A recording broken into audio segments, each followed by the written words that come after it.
là không cái ba phần năng bạc cao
phải hàng chua khỏi trái lấy cặp bía đập chả hơi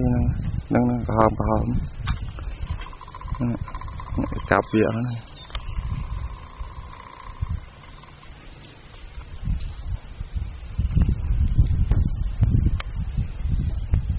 phai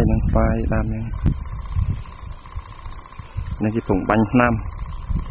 phai cho nó bánh toàn hơi đã bánh sẵn này